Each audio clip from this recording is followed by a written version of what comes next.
ग्वाल बाल कहते हैं कन्हैया क्या ठीक है भैया, देख पूरी रोड सड़क साफ हो रही है हमारे चलने से। तब भगवान सबको लेकर के एक दर्जी के पास में गए। भगवान ने दर्जी से कहा भैया जरा ये कपड़े काट काट करके सब मेरे मित्रों के नाप का सब बना दो। दर्जी ने कहा अहो भाग्य प्रभु, जब आप हमारे यहाँ पधारे। दर्जी ने तुरंत सबके नाप लिए और तुरंत काट काट करके कपड़े सब ग्वाल बालों के नाप के बना दिए। भगवान ने कहा क्या चाहिए? और दर्जी घबराया। दर्जी सोचने लगा कि अभी अभी धोबी को क्या प्रसाद मिला है वो तो देख ही लिया मैंने। दर्जी ने कहा बस बस सरकार आपकी कृपा बनी रहे और कुछ नहीं चाहिए।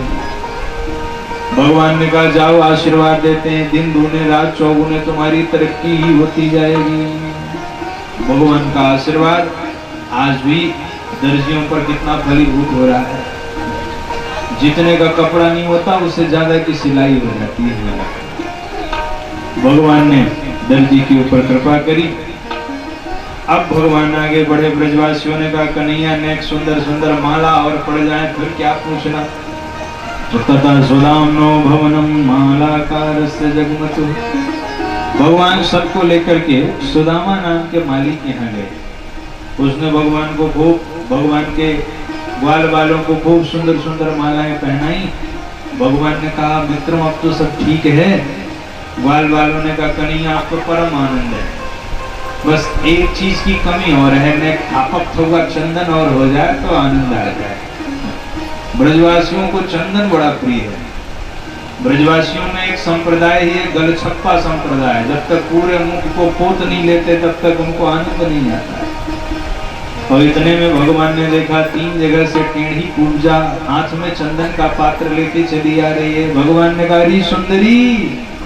पूजा ने सुना अरे जीवन में पहली बार तो किसी ने मुझे सुंदरी बुलाया है, देखूं तो सही है कौन है। नहीं तो पूरी पूजा यही कह के हमको सैरेंद्री कह के बुलाते थे।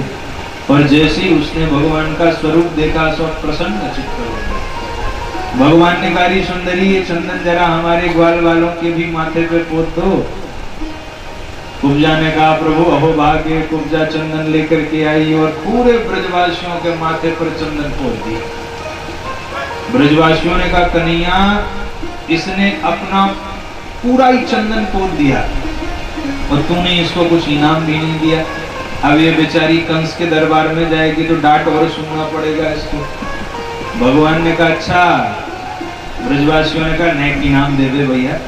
भगवान ने तुरंत उस कुब्जा के अंगूठे पे अपना अंगूठा दबाया और हाथ को भगवान ने उसकी ठोड़ी पे लगाया और भगवान ने जोर का एक झटका दिया। सो 3 जगह से टेढ़ी कुब्जा परम सुंदरी के रूप में परिणत हो गई। बोले भक्त वत्सल भगवान की।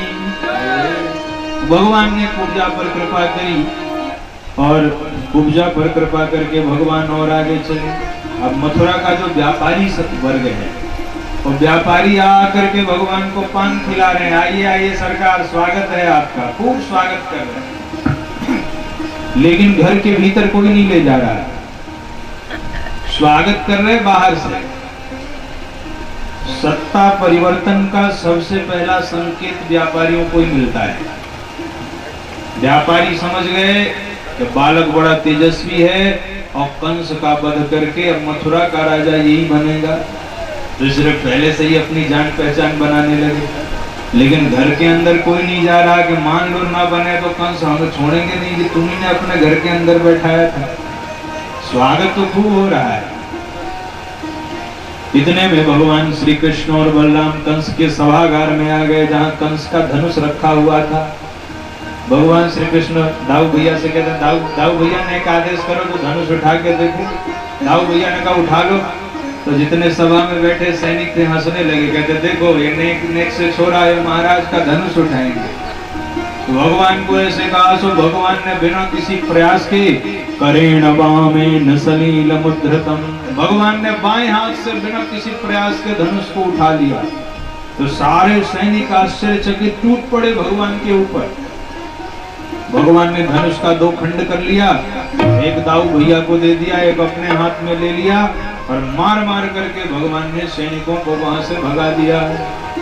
और सैनिक भागे भागे कंस के पास गए, बोले महाराज आपकी छुट्टी हो गई। क्या मतलब? बोले आपका धनुष नंद के लाला ने तोड़ दिया। अब कंस समझ गया, क्योंकि कंस को आशीर्वाद था कि पहले तो कोई इस धनुष को तोड़ नहीं सकता, और जो इस धनुष को तोड़ लेगा वो तुझे छोड़ भी नहीं सकता। तो कंस समझ गया कि गारंटी खत्म।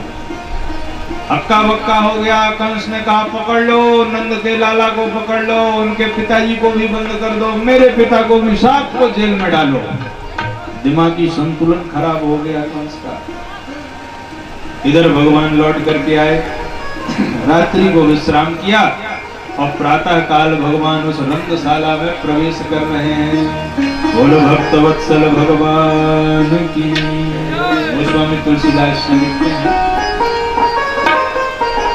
जाकी रही भावना जैसी, जाकी रही भावना जैसी, प्रभु मूरत तिन देखी तैसी, प्रभु मूरत तिन देखी तैसी, जाकी रही भावना जैसी, जाकी रही भावना जैसी, प्रभु मूरत तिन देखी तैसी, प्रभु मूरत तिन देखी तैसी, जाकी रही भावना जैसी,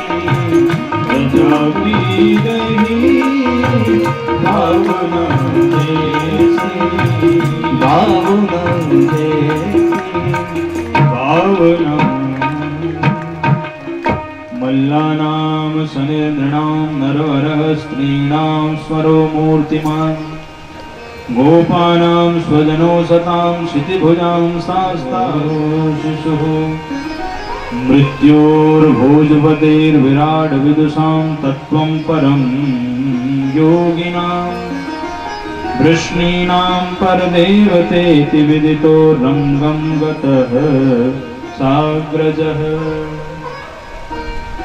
भगवान जैसे ही रंगशाला में प्रवेश करने लगे, उसी समय एक कुवलिया पीड़ नाम का हाथी रास्ते में आकर के खड़ा हो गया। भगवान ने महावत से कहा, है महावत, हाथी को हटाओ। महावत ने कहा, सरकार आपकी खातिरदारी में ही खड़ा है। भगवान ने कहा, अच्छा तो छोड़ दो फिर इसे। महावत ने कुवलिया पीड़ हाथी को छोड़ा, वह हाथी भगवान की ओर दौड़ा। भगवान ने खेली खेल में उसको पटक दिया, और उसके दोनों दांत भगवान ने उखाड़ लिए। एक दांत दे दिया दाऊ भैया को, एक अपने हाथ में, और हाथी का दांत लेके भगवान रंगशाला में प्रविष्ट हो रहे हैं। कैसी शोभा हो रही है भगवान की, सारे रस प्रकट हो रहे हैं। मल्लानाम असनिहि, योद्धाओं को भगवान वज्र के समान कठोर दिखाई पड़ रहे हैं। नृणाम नरवरः, मनुष्यों को ऐसा लग रहा है, जो साधारण मनुष्य हैं उनको लग रहा है ये नर श्रेष्ठ हैं, इनसे श्रेष्ठ सुंदर मनुष्य संसार में नहीं हो सकता है। स्त्रीणाम स्मरो मूर्तिमान, स्त्रियों को भगवान साक्षात कामदेव के रूप में नजर आ रहे हैं। गोपियों को, गोप बालकों को भगवान स्वजन, अपने ही जन नजर आ रहे हैं। और भोजपति कंस को तो भगवान मृत्यु के समान दिखाई पड़ रहे हैं। मृत्युर भोजपते विराट विदुषां, विदुषन प्रभु विराट में दिशा, विद्वानों को भगवान विराट रूप में दिखाई पड़ रहे हैं। तत्वं परम योगिनां, योगियों को भगवान परम तत्व के रूप में दिखाई दे रहे हैं। इस प्रकार जिसकी जैसी भावना है भगवान उसी भावना से सबको दर्शन दे रहे हैं। रंगशाला में प्रविष्ट हो गए भगवान। जैसे ही रंगशाला में प्रविष्ट हुए, चाणूर और मुष्टिक आए भगवान के पास। चाणूर ने कहा, हे नंद सुनो, हे राम, भवन्तौ वीर सम्मतौ, चाणूर कहता है भगवान से कि हे श्री कृष्ण, तुम मेरे साथ युद्ध करो। भगवान हंसते हुए कहते हैं कि मैं तेरी बराबरी का लगता हूं। मेरी अवस्था देखो, अपनी अवस्था देख। अगर मुझसे लड़वाना है तो कोई मेरे बराबरी का बालक लेके आ, फिर दिखाता हूं तुझमें कितना बल है। मैं छोटा हूं तुझसे, मैं बालक हूं। चाणूर कहता है महाराज, हमें बेवकूफ मत समझो। न बालो न किशोरस्तम बलश्च बलिनांबरः। अरे आप ना बालक हो न किशोर, आप तो बलवानों के भी बलवान हो। आपने अभी अभी जिस हाथी को मारा है, कुवलयापीड़ हाथी को, 10,000 हाथियों का बल था उसमें। भगवान ने कहा नहीं मानेगा तो फिर आजा, युद्ध के लिए हम तैयार हैं। चाणूर और मुष्टिक आए और भगवान श्री कृष्ण और बलराम ने युद्ध प्रारंभ किया। हस्ताभ्याम हस्तयोर बद्ध्वा पद्भ्यामेव च पादयोः। भगवान ने एक मुक्का मारा, चाणूर चकनाचूर हो गया। कटसल तो सलाए भगवान ने मार भगाए। और इतने में भगवान उछल करके कंस की छाती पर पूरे विश्व का भार लेकर के भगवान श्री बाल कृष्ण लाल कूद पड़े और जगत को कष्ट देने वाला कंस भी गोविंदाय नमो नमः। बोल कंस मर्दन भगवान की, भक्त वत्सल भगवान की। भगवान ने कंस का वध किया और इसके पश्चात कंस वध हो जाने के पश्चात भगवान ने अपने माता और पिता को कारागार से मुक्त कराया। माता और पिता ने भगवान श्री कृष्ण को जगदीश्वर समझा। ये तो सारे जगत के ईश्वर है। भगवान ने अपने माता पिता को प्रणाम किया, बनाया और उग्रसेन को राजा बना करके भगवान ने समझा बुझा करके नंद बाबा को भेज दिया और स्वयं भगवान विद्या अध्ययन करने के लिए सांदीपनी मुनि के यहाँ गए पढ़ने के लिए। भगवान गुरु रह गए पढ़न रघुराई, गुरु रह गए पढ़न रघुराई। अल्प काल विद्या सब आई, अल्प काल विद्या सब आई। गुरु ग्रह गए पढ़न यदुराई, गुरु ग्रह गए पढ़न यदुराई। भगवान गुरु जी के यहाँ गए और गुरु दक्षिणा में अपने मरे हुए गुरुपुत्र को वापस लेकर के आए, गुरु माता को प्रदान किया और विद्या अध्ययन करके फिर भगवान वहां से लौट करके वापस मथुरा आए। मथुरा में जब भगवान आए, भगवान का मन नहीं लगता था, क्योंकि भगवान को यशोदा मैया की याद आती थी, गोपियों की याद आती थी। एक दिन भगवान के परम मित्र उद्धव जी ने भगवान से पूछा कि प्रभु आप इतने उदास क्यों रहते हैं।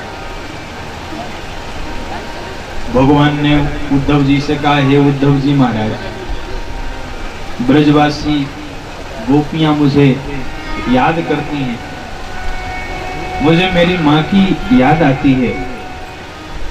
तो आप यदि वहां जाएं और उन लोगों को ज्ञान का उपदेश कर दें, वो लोग मुझे याद करना बंद कर दें, तो फिर मैं भी उनको याद करना बंद कर दूंगा।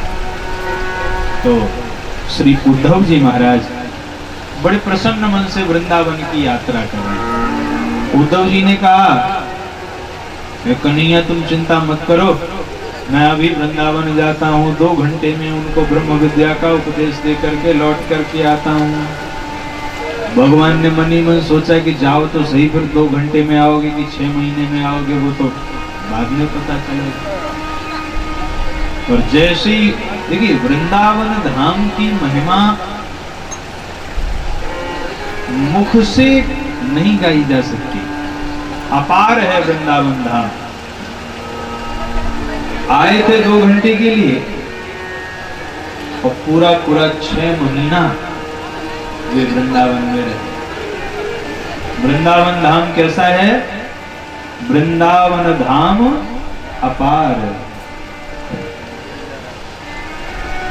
वृंदावन धाम अपार, रटे जा राधे राधे। धाम अपार, रटे जा राधे राधे। ओ वृंदावन धाम अपार, रटे जा राधे राधे।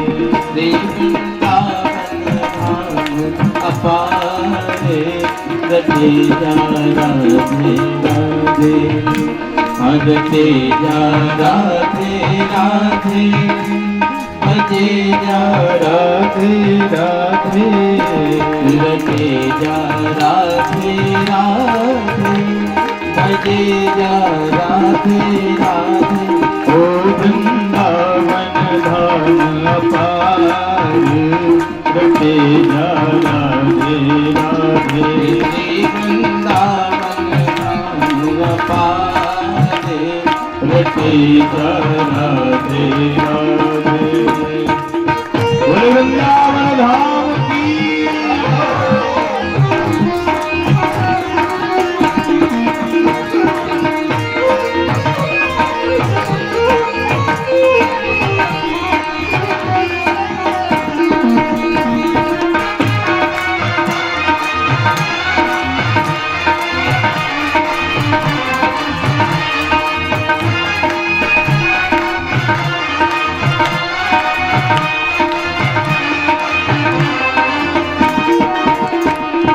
वृंदावन की लीला, मत समझो घोड़े को चीला। या वृंदावन की लीला, मत समझो गुड़ को चीला। या वृंदावन की लीला, मत समझो घोड़े को चीला। या वृंदावन की लीला, मत समझो गुड़ को चीला। या मेरी के हारे, रटे जा राधे राधे। ओ वृंदावन धाम अपार, रटे जा राधे राधे।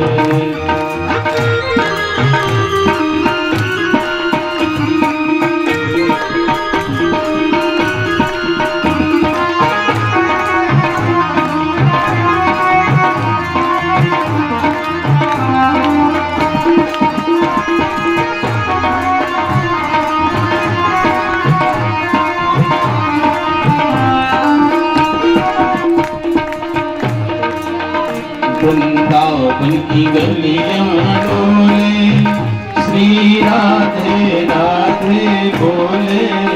वृंदावन की गलियां डोले, श्री राधे राधे बोले। वाको जन्म सफल हो जाए, रटे जा राधे राधे। वाको जन्म सफल हो जाए, रटे जा राधे राधे। श्री वृंदावन धाम अपार, रटे जा राधे राधे। श्री वृंदावन धाम अपार, रटे जा राधे राधे। श्री राधे।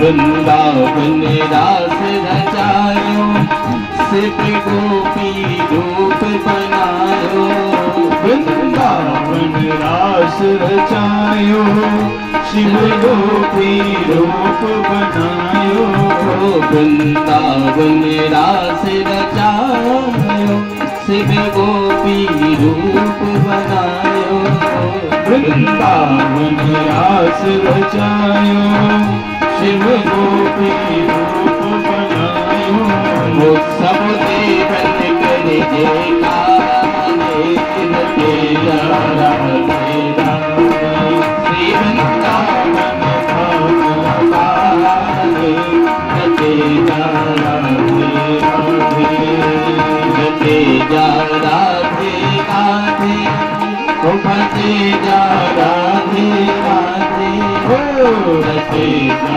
राधे राधे भजे जा राधे राधे श्री वृंदावन धाम पारे भजे जा राधे राधे श्री वृंदावन धाम पारे भजे जा राधे राधे श्री वृंदावन धाम पारे भजे जा राधे राधे श्री वृंदावन धाम पारे भजे जा राधे राधे भजे जा राधे राधे भजे जा राधे राधे बोल वृंदावन धाम की। उद्धव जी महाराज श्री धाम वृंदावन आए। नंद बाबा के महल में गए। नंद बाबा को ज्ञान का उपदेश दिया। उद्धव जी ने कहा, महाराज जिस श्री कृष्ण को आप अपना पुत्र समझ रहे हैं वह आपका पुत्र ही नहीं है, वह तो सारे जगत की आत्मा है। न माता न पिता तस्य न भार्या न सुतादयः नात्मीयो न परश्चापि न देहो जन्म एव च। हे नंद बाबा, उनके कोई माता नहीं है, कोई पिता नहीं है, कोई भाई नहीं है, कोई बहन नहीं है, वो सब में व्याप्त और सबसे रहित है। अग जग में सब रहित विरागी वो परब्रह्म परमात्मा है। आप केवल उन्हें अपना पुत्र न समझे। उपदेश दिया, लेकिन वह उपदेश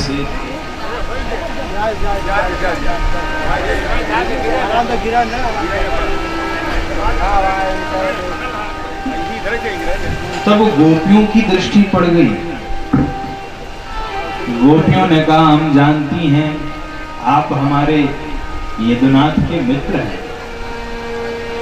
उनको अपने माता पिता की याद आई होगी, इसीलिए उन्होंने आपको अपने माता पिता के पास भेज दिया होगा। क्योंकि स्नेहानुबंधो बंधो नाम मुनेरपि सुदुस्त्यजः, माता पिता का स्नेह त्यागना बड़े बड़े मुनियों के लिए भी दुर्लभ होता है। तो माता पिता की याद आई होगी, इसीलिए आपको भेज दिया होगा। हम जानती हैं। जानीमस्त्वाम यदुपते पार्षदम समुपागतम, हम जानती हैं आपको हमारे गोविंद ने भेजा है। अरे वह तो हमें ऐसे छोड़ के चले गए जैसे पुष्प पराग का पान करके भंवरा उस पुष्प को छोड़ के चला जाता है। एक गोपी ने कहा कि वह तो हमें ऐसे छोड़ के चले गए जैसे जंगल में आग लगने पर जंगल के जो जीव होते हैं वो जंगल को छोड़ करके चले जाते हैं। एक गोपी ने कहा वो तो हमें ऐसे छोड़ के चले गए जैसे धनहीन पुरुष को गणिका छोड़ के चली जाती है। एक गोपी ने कहा अरे वो तो हमें ऐसे छोड़ के चले गए जैसे दक्षिणा लेके पंडित जी चले जाते हैं।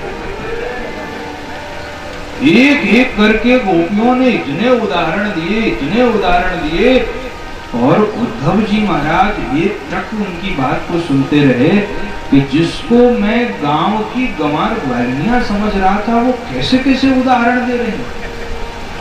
और इतने में एक भंवरा आया और वह भंवरा आकर के श्री राधा जी के चरणों में बैठ गया। और जैसे ही भंवरा राधा जी के चरणों में बैठा, श्री राधा जी ने उस भंवरे के ब्याज से भगवान श्री कृष्ण को उलाहना देना प्रारंभ कर दिया।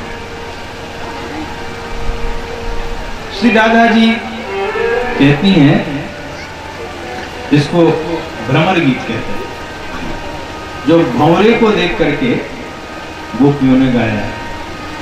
मधुप की तव बंधो मास प्रसांद्रिम सपत्न्या, मधुप की तव बंधो कुच विलोलित माला कुंकुम श्मश्रुवर्णः,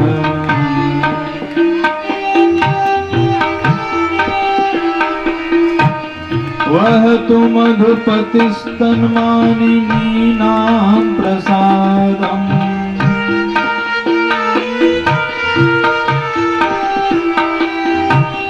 यदु सदसि विडम्बं यस्य भूतस्त्वमीदृक्,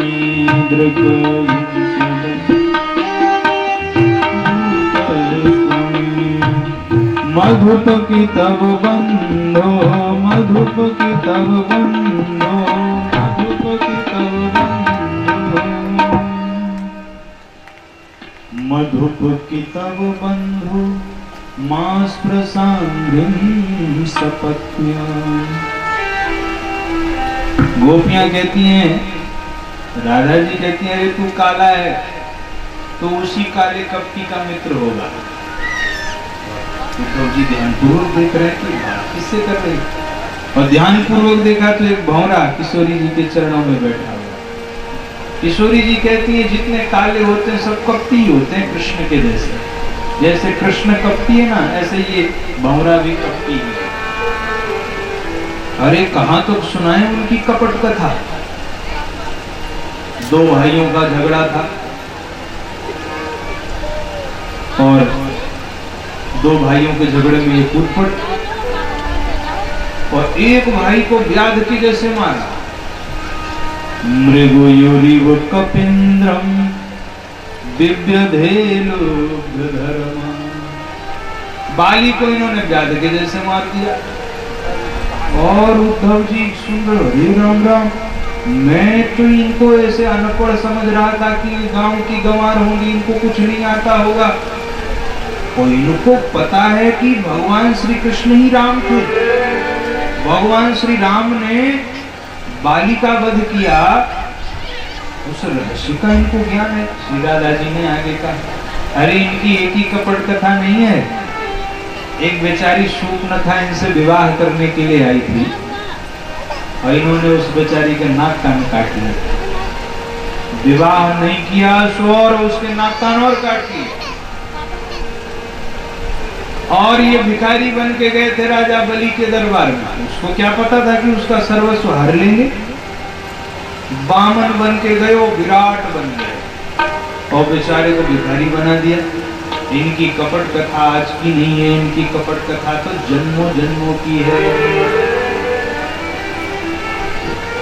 इतने में वह भंवरा उड़ गया तो गोपियां कहती हैं, अरे भंवरे तू कहां चला गया? कहीं ये भंवरा ये सारी बातें जा करके हमारे प्राण धन श्री कृष्ण से कह तो नहीं देगा? और ये संकेत उद्धव जी की ओर कर रही हैं कि उद्धव जी की तुलना भी भंवरे से ही की है। और इतने में वो भंवरा उड़ के फिर किशोरी जी के चरणों में आके बैठ गया। और किशोरी जी कहती, देख ये जो बातें मेरे मन में थी मैंने कह दी, लेकिन तू ये बातें जाके मेरे प्राण प्रीतम से मत कह। तू तो बस इतना बता कि क्या वो कभी हमको याद करते हैं, क्या कभी उन्हें हमारी याद आती है? उद्धव जी तो सुन सुन के हैरान हो गए कि हे भगवान, ये इतनी विद्वान गोपियां, इनको मैं साधारण ग्वालिनियां समझ रहा था। उद्धव जी चरणों में गिर पड़े और चरणों में गिर पड़ करके उद्धव जी ने कहा, अहो यूयं स्म पूर्णार्था भवत्यो लोक पूजिका। अरे देवियों, तुम तो पूर्ण हो, तुम्हें भगवान के सभी रहस्यों का ज्ञान है, मुझे क्षमा करो। और गोपियों से प्रेम की दीक्षा लेकर के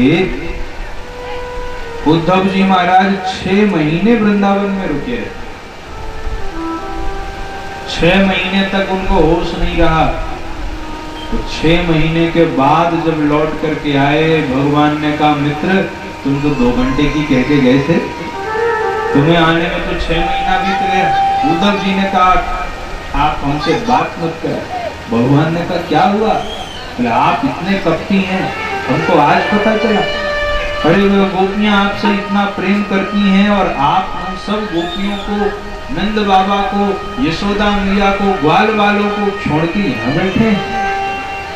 और तब भगवान मुस्कुराने लगे, बोले उद्धव जी यही प्रेम तो मैं आपके भीतर देखना चाहता था। और रही बात गोपियों की, तो गोपियां हमसे दूर ही नहीं हैं। भगवान ने तुरंत उद्धव जी को दर्शन कराया। भगवान ने दर्शन कराया। भगवान श्री राधा कृष्ण जी झूले पर झूल रहे हैं और गोपियां सब भगवान को झूला झूला रही हैं। बड़ा ही सुंदर दृश्य है। उद्धव जी महाराज देख रहे हैं और प्रसन्न हो रहे हैं। कैसी सुंदर झांकी है। अरे छाए रही अजब बहार रे, झूले बांके बिहारी। छाए रही अजब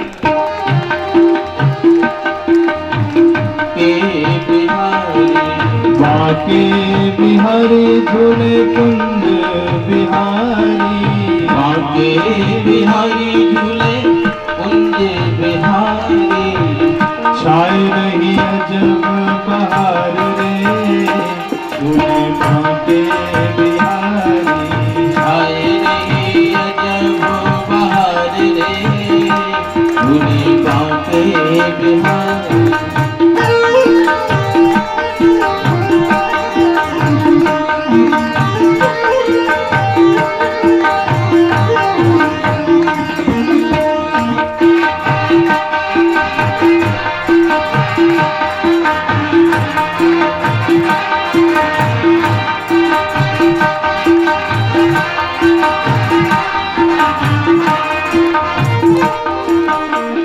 सोने को है सुगर हिडोरा।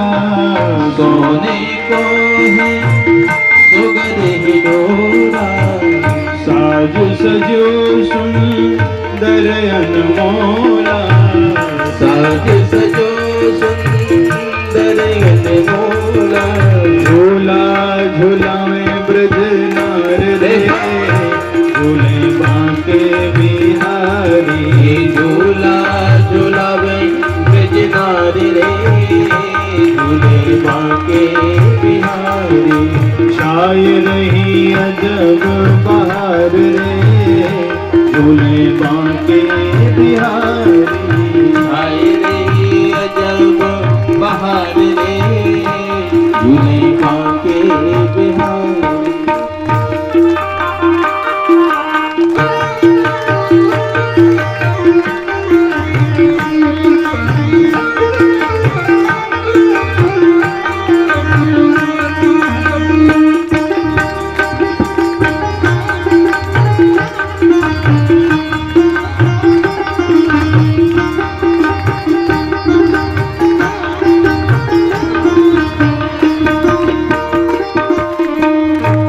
को चुरावे बाकी झांकी।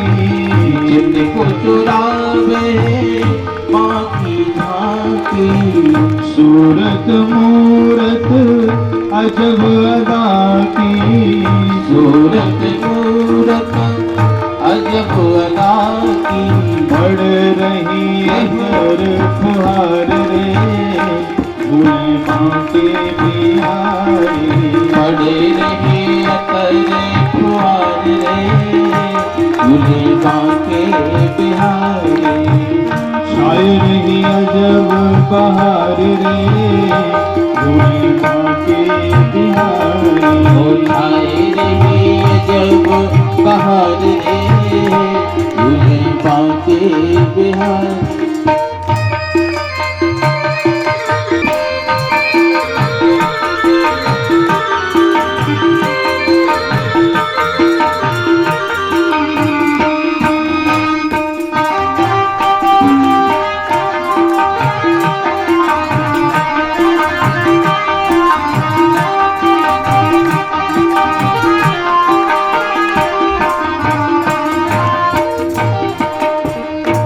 स्तुति करत मगन नर नारी स्तुति करत मगन नर नारी महिमा तीन लोक ते नारी महिमा तेरी तीन लोक न्यारी तन मन धन बलिहार रे झूले बांके बिहारी तन मन धन बलिहारी रे झूले बांके बिहारी छाए रही जग बहार रे झूले बांके बिहारी छाए रही अजब बहार रे झूले बांके बिहारी बांके बिहारी झूले कुंज बिहारी बिहारी झूले कुंज बिहारी बांके बिहारी झूले कुंज बिहारी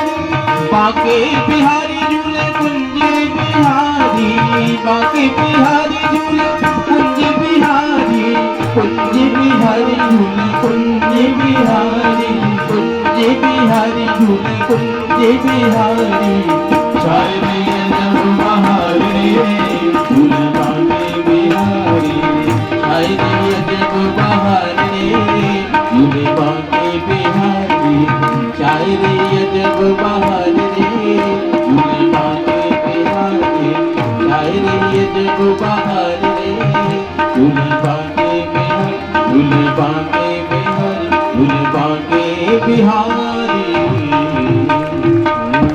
बोली भक्त वत्सल भगवान की। दसम स्कंद पूर्वार्ध को विश्राम देके उत्तरार्ध में प्रवेश करते हैं। जब भगवान ने कंस का वध किया, कंस की दो पत्नियां थी जिनका नाम था अस्ति और प्राप्ति। वे अपने पिता जरासंध के यहाँ चली गईं और जब जरासंध को पता चला कि भगवान श्री कृष्ण ने कंस का वध कर दिया है तो जरासंध ने 17 आक्रमण किए। भगवान ने 17 बार जरासंध को परास्त किया। 18वीं बार आया तो ब्राह्मणों को भजन पर बैठा के आया जब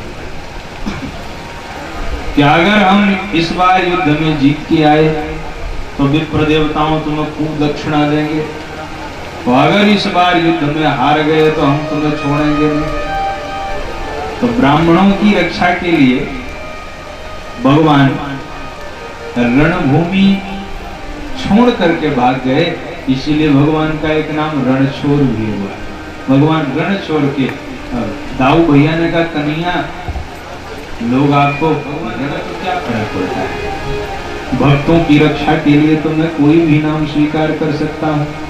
भगवान ने मुचकुंद ऋषि से काल्यवन का वध करवाया और भगवान प्रवर्षण पर्वत पर चढ़ गए। जरासंध ने प्रवर्षण पर्वत पर आग लगवा दी। भगवान प्रवर्षण पर्वत से सीधे समुद्र में उतरे और भगवान ने समुद्र में द्वारिकापुरी का निर्माण किया और 25 वर्ष की अवस्था में भगवान द्वारिकाधीश बन करके सुशोभित हुए। बोले द्वारिका नाथ की। भगवान का पहला विवाह रुक्मिणी जी के साथ में संपन्न हुआ। परीक्षित जी कहते हैं महाराज ये विवाह जरा विस्तार से सुनाइए।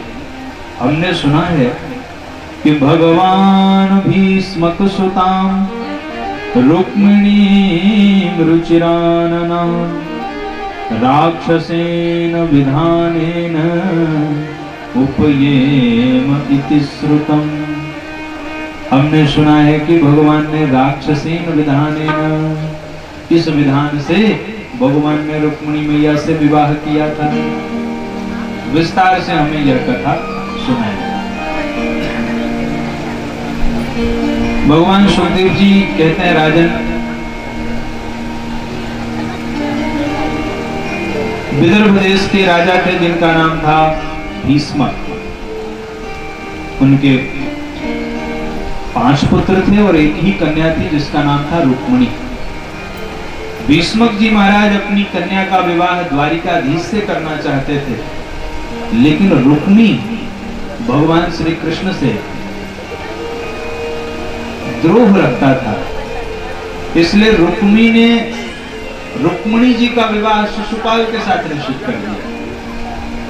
और जब विवाह शिशुपाल के साथ में निश्चित हुआ, तब क्या हो, तो रुक्मिणी जी अपने भाइयों से परामर्श लेने गई।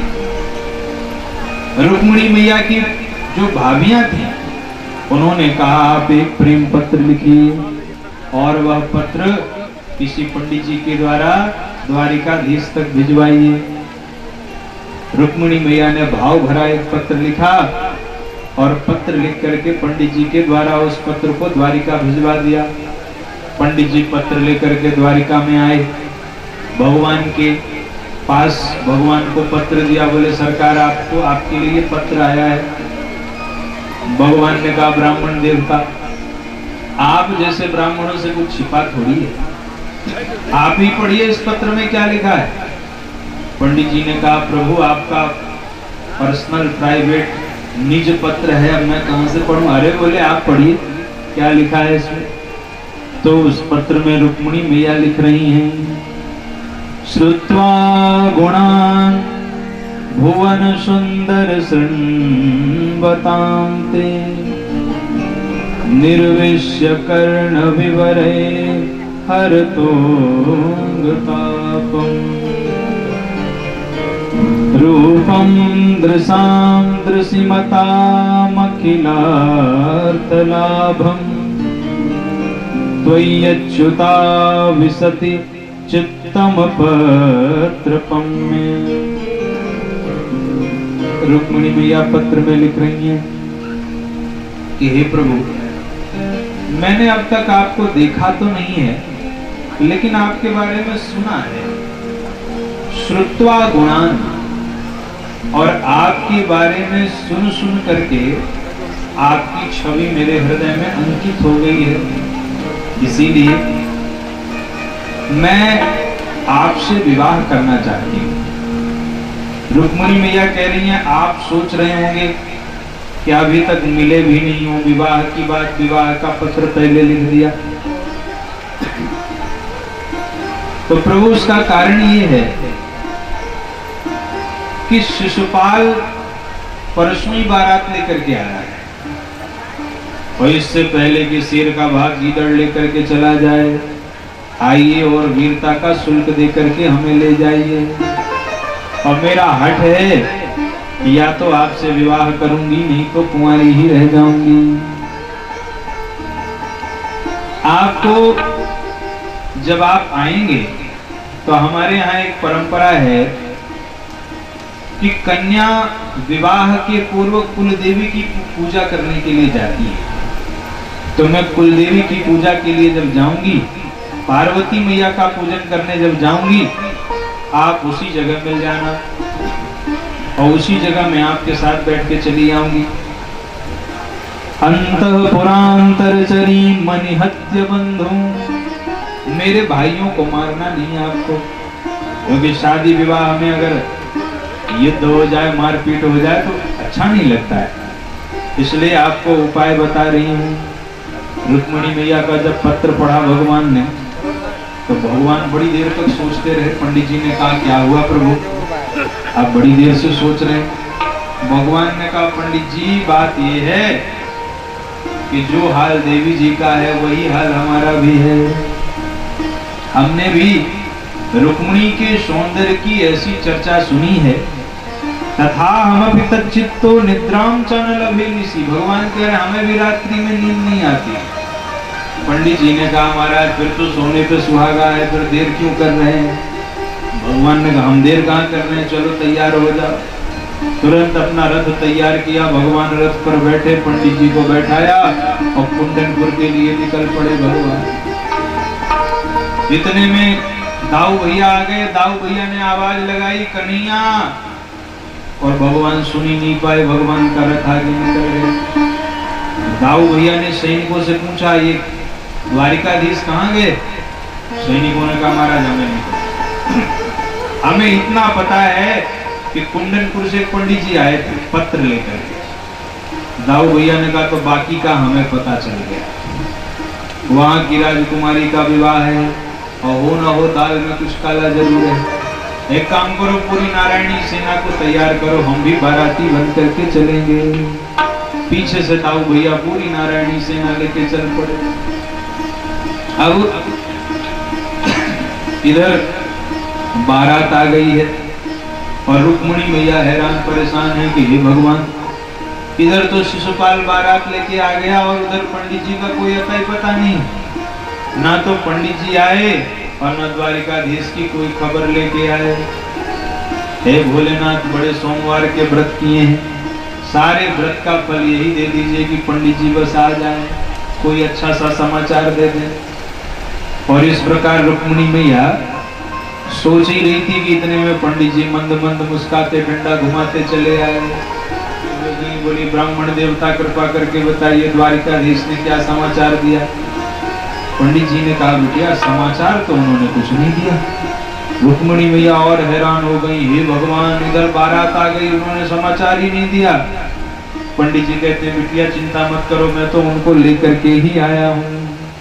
प्रसन्न हो गई रुक्मिणी मैया, खूब स्नेह आशीष बरसाया, पंडित जी को प्रणाम किया और वहां से रुक्मिणी मैया तैयार होकर के कुल देवी यात्रा के लिए प्रस्थान करती। अब तो महाराज भीष्मक जी को पता चला कि द्वारिकाधीश आए हैं, तो भीष्मक जी ने सोचा कि शिशुपाल का स्वागत तो करेंगे ही करेंगे, पहले द्वारिकाधीश आए हैं तो द्वारिकाधीश से मिल लिया जाए चल करके।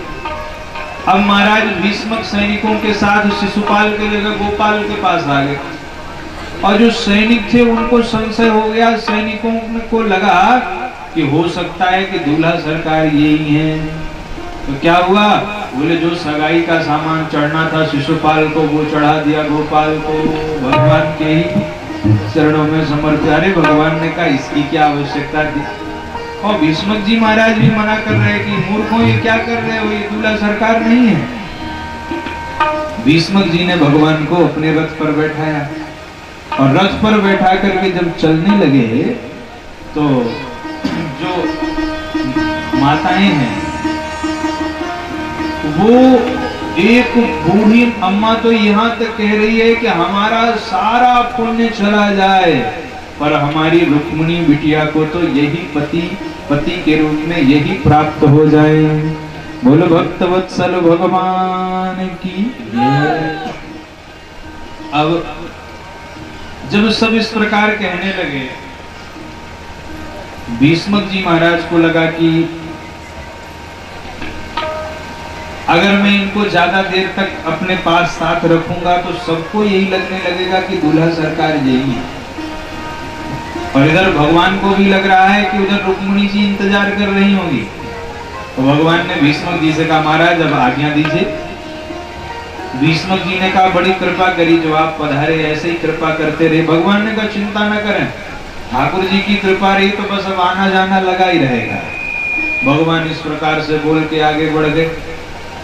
और इधर जब शिशुपाल को पता चला तो शिशुपाल ने पूरी सेना भेज दी मंदिर के चारों तरफ। रुक्मिणी मैया पार्वती जी का पूजन करके जब बाहर निकली तो रुक्मिणी मैया ने देखा कि चारों तरफ सैनिकों का पहरा है। अब रुक्मिणी मैया सोचने लगी, हे भगवान, मैंने तो पत्र में ये लिखा था कि वहां कोई नहीं होगा और यहाँ तो इतने सैनिक हैं। और इधर भगवान द्वारिकाधीश भी पहुंच गए, हाथ उठा के कहा, देवी जी चिंता न करें, हम आ गए हैं। रुक्मिणी मैया ने इतने प्रेम भरी दृष्टि से देखा कि जितने सैनिक थे सब भाव विह्वल हो गए और सैनिकों को कहा तो द्वारिकाधीश को पकड़ना था। वे सैनिक तो भगवान की प्रशंसा करने लगे, भगवान के रथ की प्रशंसा करने लगे। सैनिक कहते हैं कितना सुंदर रथ है, कितनी सुंदर दोनों की जोड़ी है और कितना सुंदर इनका स्वरूप है। और इतने में भगवान आए, रुक्मिणी जी को पकड़ के ले गए, अपने रथ पे बैठाया और रथ से भगवान चले गए। और तब जो रुक्मिणी जी की सखियां थी वो सैनिकों के पास आके कहती, क्यों तुम यहाँ किस लिए खड़े थे? सैनिकों ने कहा हम तो देवी जी की रक्षा में खड़े थे। बोले हो गई रक्षा? वो देवी जी को लेके प्रभु गए। तब सैनिकों को होश आया और सैनिक जो है दौड़ पड़े भगवान द्वारिकाधीश के पीछे। और इससे पहले कि भगवान मुड़ते, पीछे से आवाज आई, बोलो द्वारिकाधीश की। भगवान ने पीछे घूम के देखा तो दाऊ भैया पूरी नारायणी सेना लेकर के चले आए। इधर जरासंध के पास, अरे शिशुपाल के पास जाकर सैनिकों ने कहा, महाराज तुम्हारी होने वाली देवी जी को द्वारिकाधीश लेके भाग गए। अब तो शिशुपाल की वो हालत हुई। शिशुपाल ने जरासंध की ओर देखा। जरासंध ने कहा, देखो अगर ये द्वारिकाधीश अकेले होते तो मैं युद्ध कर लेता, लेकिन द्वारिकाधीश के साथ ये हल मुसल वाला जो है, इसके सामने तो मेरी भी कुछ नहीं चलती, इसलिए मैं कुछ नहीं कर सकता। शिशुपाल ने कहा, तो अब तो मैं प्राणों को त्याग दूंगा। जरासंध ने कहा, मित्र इतनी छोटी सी बात पर प्राणों को त्याग दोगे? अरे मेरी ओर देखो, मुझे उस द्वारिकाधीश ने 17 बार हराया था और तब जाके 18वीं बार में जीत पाया, इसलिए धैर्य रखना चाहिए। शिशुपाल ने सोचा जब इतने बड़े बड़े बेशर्म पड़े हैं तो हमको ही आत्महत्या करने की क्या आवश्यकता है कि 17 बार हारने के बाद भी उत्साह में बैठे हैं। तो मैं तो एक ही बार, मेरी तो देवी जी को ही लेके गए, फिर मैं क्यों आत्महत्या करूं? ठीक है महाराज, आत्महत्या का विचार त्याग दिया। शिशुपाल उसी पालकी में, जिस पालकी को लेके आया था विदा कराने के लिए, पालकी में बैठ के चला गया। नियम बना लिया, भगवान को रोज 100 गालियां देता था। तो इधर रुक्मिणी ने प्रतिज्ञा करी कि अगर मैं रुक्मिणी को लेकर के नहीं आया तो मैं कुंडनपुर में प्रवेश नहीं करूंगा। भगवान से युद्ध हुआ, भगवान ने तलवार से सिर मोड़ दिया रुक्मिणी का। और तब दाऊ भैया आए, दाऊ भैया ने समझाया, सुलह कराया। भगवान रुक्मिणी जी को लेकर द्वारिका आ गए और रुक्मिणी वहीं बाहर ही एक नगर बना करके रहने लगा। भगवान द्वारिका में आए तब बड़े विधि विधान से भगवान का स्वागत किया गया। भगवान का प्रथम विवाह हो रहा है किसके साथ में? रुक्मिणी मैया के साथ में। तो आइए हम लोग बड़े प्रेम से, भाव से इस विवाह का आनंद लें। बोलो भक्त वत्सल भगवान की, रुक्मिणी मंगल महा महोत्सव की। लग दुल्हा सतु दिलदार सावरे, लग दुल्हा सतु दिलदार सावरे, तेरा किसने किया श्रृंगार, किसने किया श्रृंगार सावरे, तेरा किसने किया श्रृंगार सावरे, तेरा किसने किया श्रृंगार सावरे। लग दुल्हा सा तू दिलदार सावरे, लग दुल्हा सा तू दिलदार सावरे, तेरा किसने किया श्रृंगार सावरे, तेरा किसने किया श्रृंगार सावरे।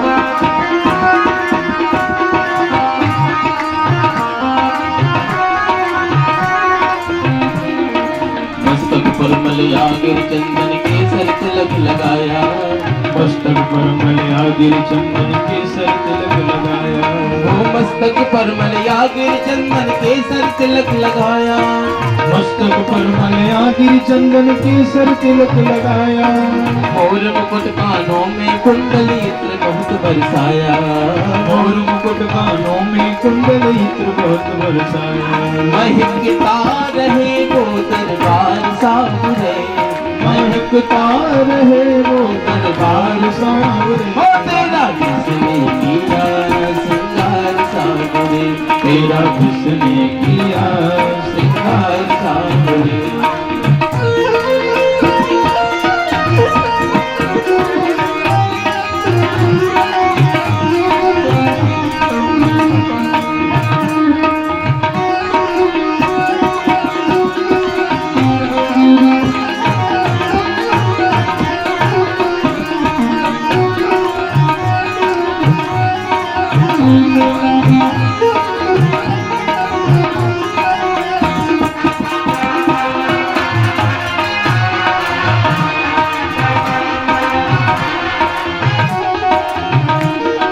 भागों से कलियां चुन चुन कर सुंदर हार बनाया, भागों से कलियां चुन चुन कर सुंदर हार बनाया, भागों से कलियां चुन चुन कर सुंदर हार बनाया, भागों से कलियां चुन चुन कर सुंदर हार बनाया, रहे सलामत हाथ सदा वो जिसने तुझे सजाया, रहे सलामत हाथ सदा वो जिसने तुम्हें सजाया, सजाता रहे वो दरबार सावरे, सजाता रहे वो दरबार सावरे, हो तेरा किसने किया श्रृंगार सावरे, तेरा किसने किया श्रृंगार सावरे, हो तेरा किसने किया श्रृंगार सावरे, तेरा किसने किया श्रृंगार सावरे, तेरा किसने किया श्रृंगार सावरे, तेरा किसने किया श्रृंगार सावरे,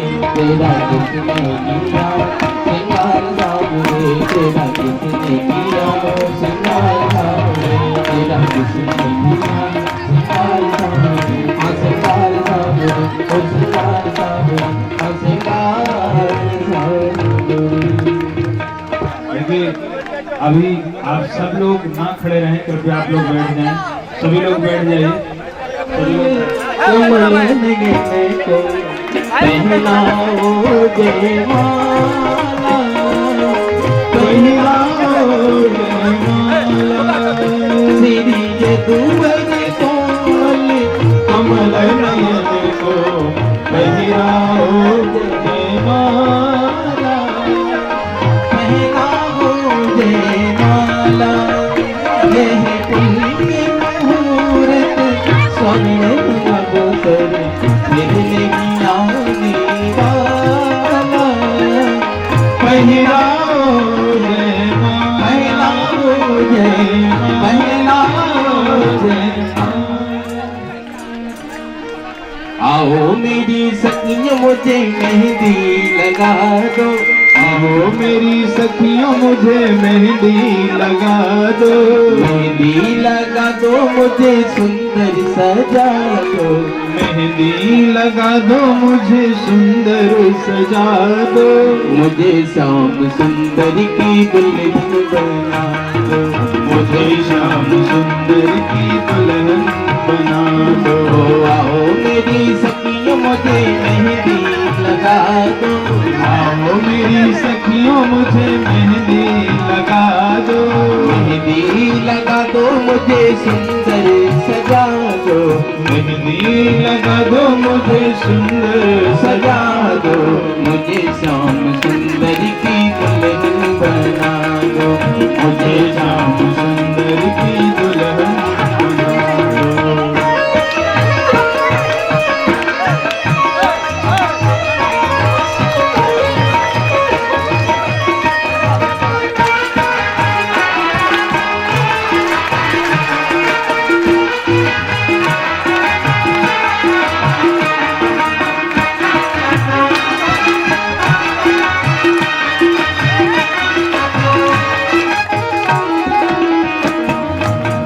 सत्संग में मेरी बात चलाई, सत्संग ने मेरी बात चलाई, सतगुरु ने मेरी कीनी रे सगाई, सतगुरु ने मेरी कीनी रे सगाई।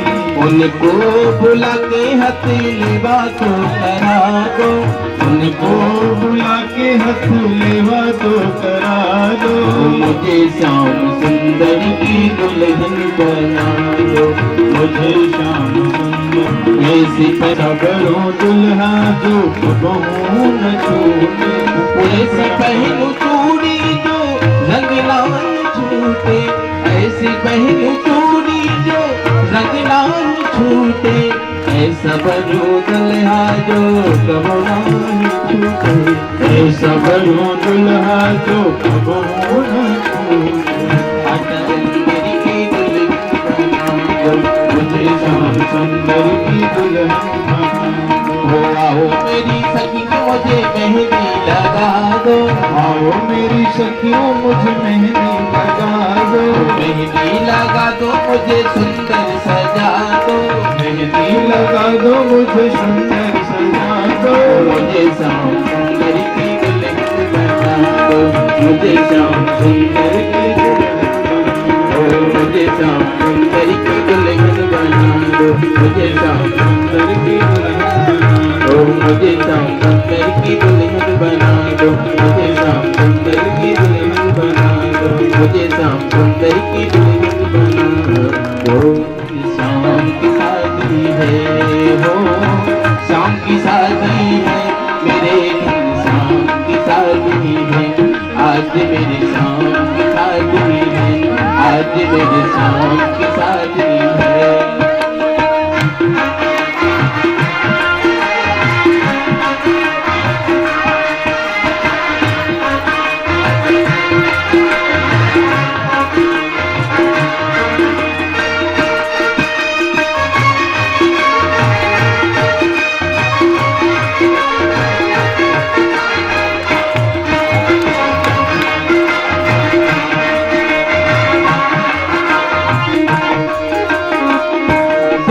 है खूबसूरत, भक्त है खूबसूरत, बड़ा शुभ लगन मुहूर्त, बड़ा शुभ लगन मुहूर्त, देख क्या खूब सजी है, देख क्या खूब सजी है, प्रभु की प्यारी मूरत, प्रभु की प्यारी मूरत।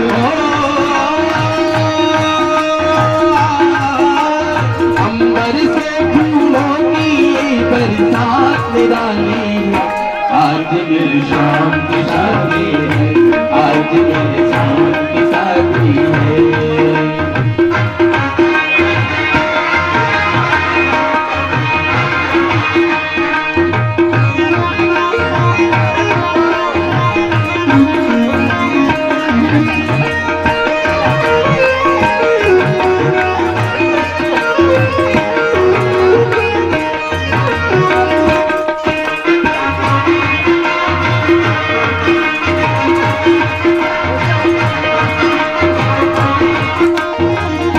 दुल्हा है प्यारा प्यारा, दूल्हा है प्यारा प्यारा, दुल्हन है प्यारी प्यारी, दुल्हन है प्यारी प्यारी, नाचती सखियां सारी, नाचती सखियां सारी, गाते हैं सब नर नारी, गाते हैं सब नर नारी। हो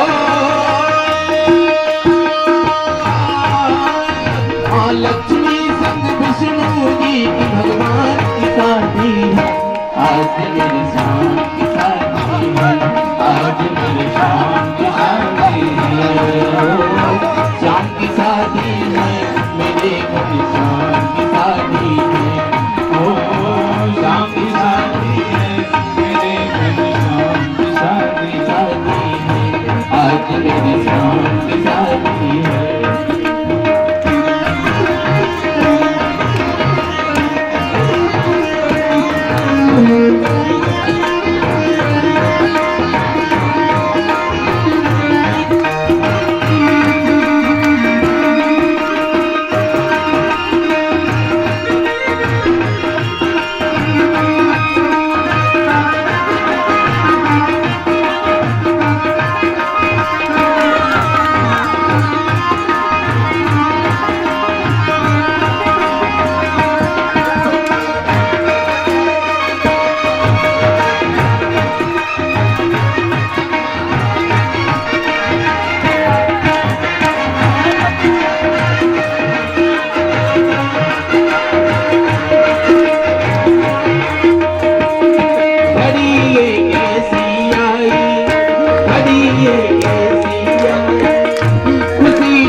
परछाई, सुमन अंबर से बरसे, सुमन अंबर से बरसे, वो देखने सभी है तरसे, देखने सभी तरसे।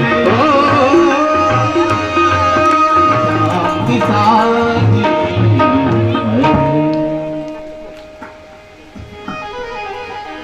देखिए भगवान की झांकी सुंदर सामने बैठी हुई है। सभी भक्त एक एक करके आए और पूजन करें। इधर जब तक भजन चल रहा है और हमारे आचार्य जी पूजन करवा रहे हैं, तो आप माताएं जल्दी आकर के पूजन करती जाएं और इधर सुंदर एक भजन का और आनंद लें। पूजन में आप लोग देर न करें, शीघ्र ही आकर के पूजन करें, अपनी अपनी जगह पर बैठती जाएं। और भगवान की सुंदर जोड़ी सजी हुई है, तो भक्त गा रहे हैं कि जोड़ी का जवाब नहीं, कि जोड़ी का जवाब नहीं, कि जोड़ी का जवाब नहीं, कि जोड़ी का जवाब नहीं। दूल्हा बने हैं नंदलाल, कि जोड़ी का जवाब नहीं। दूल्हा बने हैं नंदलाल, कि जोड़ी का जवाब नहीं, कि जोड़ी का जवाब नहीं, कि जोड़ी का जवाब नहीं, कि जोड़ी का जवाब नहीं, कि जोड़ी का जवाब नहीं। दूल्हा दूल्हा दूल्हा बने हैं नंदलाल, कि जोड़ी का जवाब नहीं। दूल्हा बने हैं नंदलाल, कि जोड़ी का जवाब नहीं।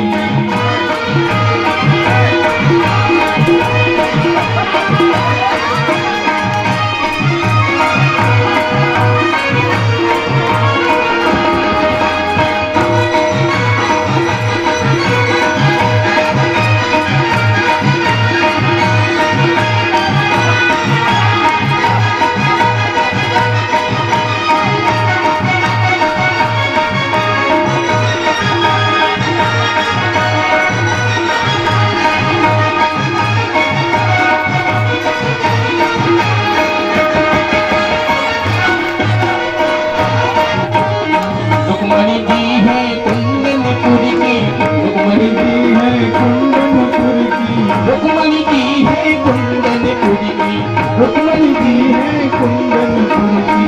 द्वारिका के नंदलाल, द्वारिका के नंदलाल, की जोड़ी का जवाब नहीं। हो द्वारिका के नंदलाल, की जोड़ी का जवाब नहीं। दूल्हा बने हैं नंदलाल, की जोड़ी का जवाब नहीं। दूल्हा बने हैं नंदलाल, की जोड़ी का जवाब नहीं।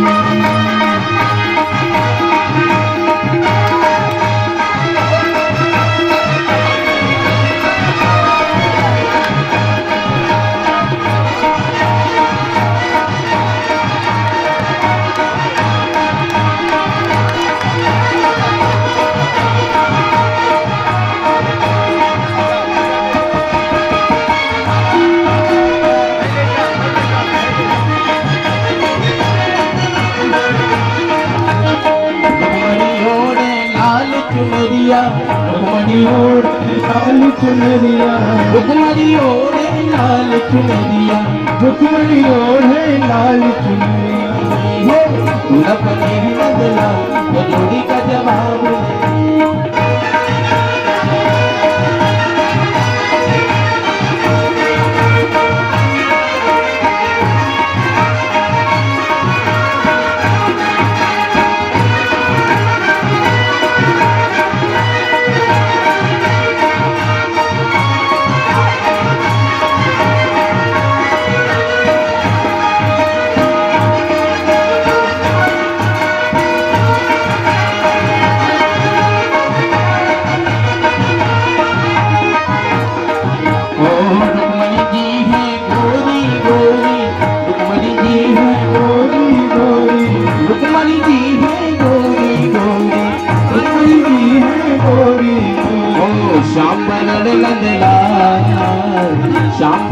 नंदलाल, जोड़ी का जवाब नहीं। हो दूल्हा बने हैं नंदलाल, जोड़ी का जवाब नहीं। दूल्हा बने हैं नंदलाल, जोड़ी का जवाब नहीं। दूल्हा बने हैं नंदलाल, जोड़ी का जवाब नहीं। जोड़ी का जवाब नहीं, जोड़ी का जवाब नहीं। बोले भक्तवत्सल भगवान की आज आप सभी को भगवान के विवाह महोत्सव की ढेर सारी शुभकामनाएं। देखिए कल कथा का विश्राम दिवस है। कदाचित किसी कारण से यदि किसी ने पूरी कथा न सुनी हो तो जो कल की कथा सुनेंगे उनको पूरी श्रीमद् भागवत कथा सुनने का सौभाग्य प्राप्त होगा। ठाकुर जी की कृपा से आज कथा का छठा दिवस सानंद संपन्न हो रहा है।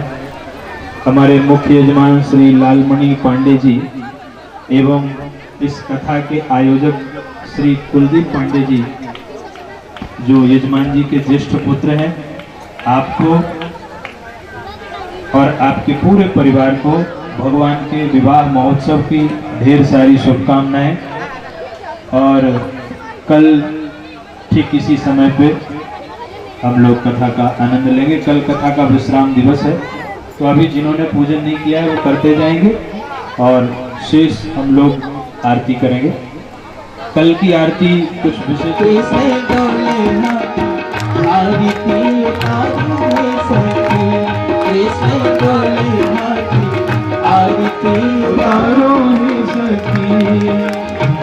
बोले हैं सीरी किस्मत की तुम्हारी, बोले हैं सीरी किस्मत की तुम्हारी, बोले हाथ लहरासी बात बिहारी, बोले हाथ लहरासी बात बिहारी। भर भर में नानी हारू है सखी हो, भर भर में नानी हारू है सखी, कृष्ण बोले हाथी आरती उतारू है सखी, कृष्ण बोले हाथी आरती उतारू है सखी। ब्राह्मण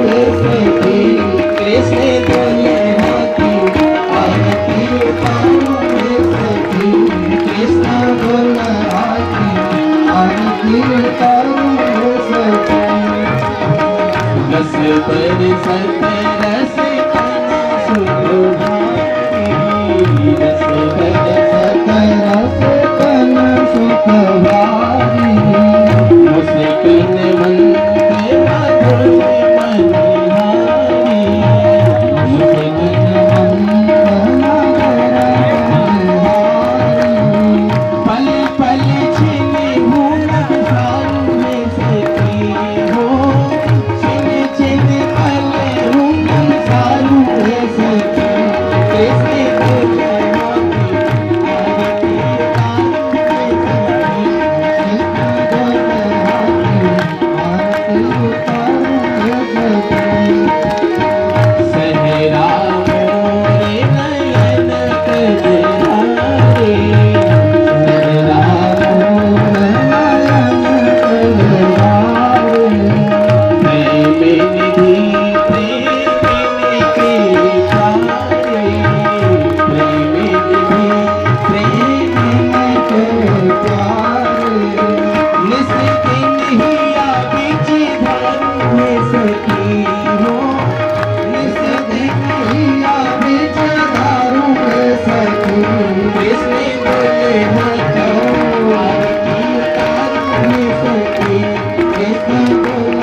सिंदूर लहराती आरती उतारूंगे सखी आओ उतारूंगे सखी आओ उतारूंगे सखी आओ उतारूंगे सखी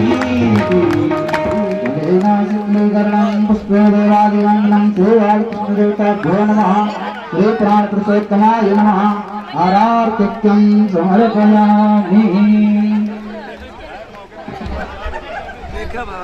हरि ओम दुर्देवजन्त देवास्तानि धर्माणि प्रथमान्यः सन्नाति अनाकं महिमानः सचन्द्रपूर्वे साध्याः हमेशा प्रेरणा स्रोत बने हुए हैं।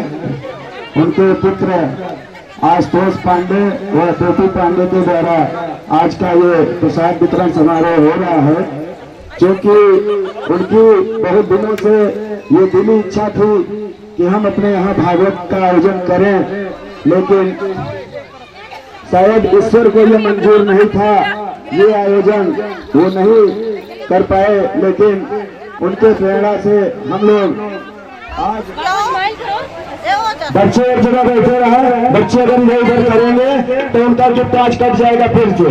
सारे बच्चे एक तरफ बैठे रहे, उनके लिए बहुत बड़ा गिफ्ट आया है दिल्ली से।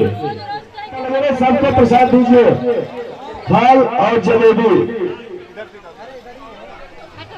फल और जलेबी सबको मिले। भागवत का 7वां दिन वो पूरा होती होगी, उसके बाद हवन होगा।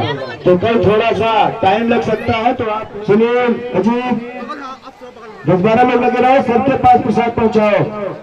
अब बच्चे यदि दोबारा लेते हैं तो वो कैमरे में आ रहे हैं, और कैमरा चेक करके ही उनको गिफ्ट दिया जाएगा। अगर दोबारा लेते हुए पकड़े गए